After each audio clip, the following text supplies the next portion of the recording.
Oil-producing country that has never had electricity.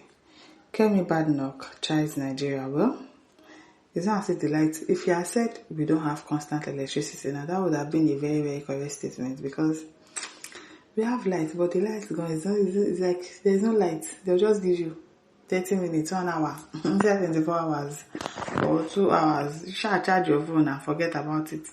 It's really bad that we are still struggling with electricity at this stage that we are in 2026. With our natural resources, we have natural resources in this country. True. Kemi Badenoch, she has done some things that we did not like in the past, but when somebody is saying the truth, let us be agreeing that she's saying the truth. We don't have lights, we don't have electricity in this country.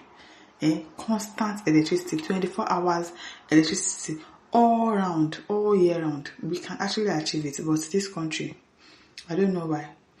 It is Kemi Badenoch, leader of the UK Conservative Party, has criticized Nigeria's governance record, describing the country's long-standing electricity challenges as a consequence of poor public policy. Speaking on how our upbringing shaped our political beliefs, Badenoch said, Nigeria's vast natural resources had not translated into prosperity for its citizens. She did not lie. We have natural resources, we have oil, we have everything. Is it translating into money for us? Like, are the citizens benefiting from it? We are not. We are not. It's the truth. Nigeria is an oil-producing country that has never had electricity, she said. It is very easy to have resources under the ground, but stupid public policies means that you can't use them. The British politicians drew parallels between policies she opposes in the United Kingdom and the approach of past Nigerian military governments. And I see quite a lot of what Ed Miliband is doing as being very much like what the Nigerian military dictatorship were doing in the 1980s and 1990s. She stated, according to Badenoch, excessive government control and wealth redistribution policies often lead to economic decline. The government is going to take control. We know what's best. We are going to redistribute. These are stupid ideas that eventually just bankrupt the country, she said. It's the truth. Reflecting on her childhood in Nigeria, Badenoch said her experiences in a developing country continue to influence her views on governance and economic management. Fundamentally, my views about how we should run our country come from growing up in a place that was very poor. You grew up in a third world country and you look at why it is termed third world. And I don't want that to happen here, she added. That one, not happening. What's your own? Let that be up to the people of the UK. We also have had opportunities to go to the UK. The issue of her with not wanting people to come to the UK and all of that, I don't really like that about her. She's saying the truth about the Nigerian government and everything, but all this, you don't want them to come and do that here. What's that? I beg. I got that says, brothers and sisters, stop abusing, insulting people, speak up, bring solution, okay? Paula says, the jungle, I guess. So electricity is one of the norms of being an oil producer. They must belong to some criminals from the north. Which kind of English be that?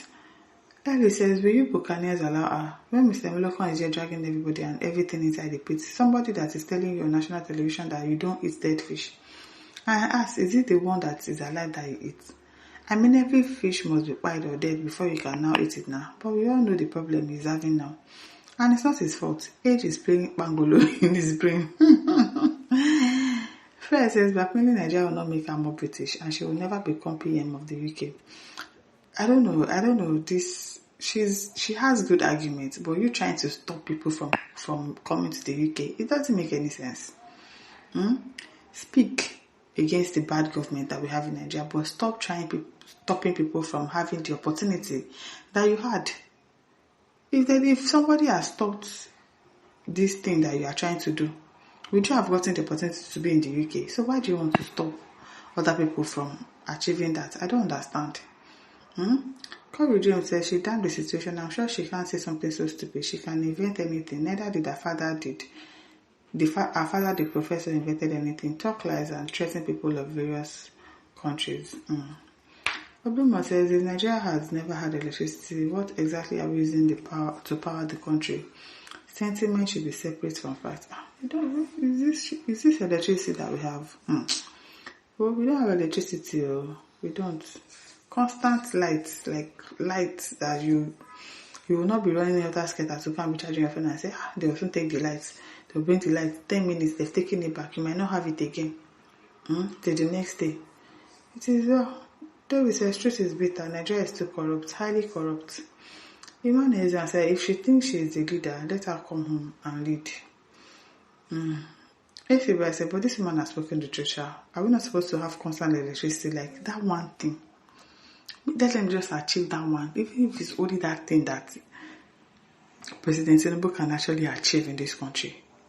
That might actually guarantee a second term. But this light thing, I don't know.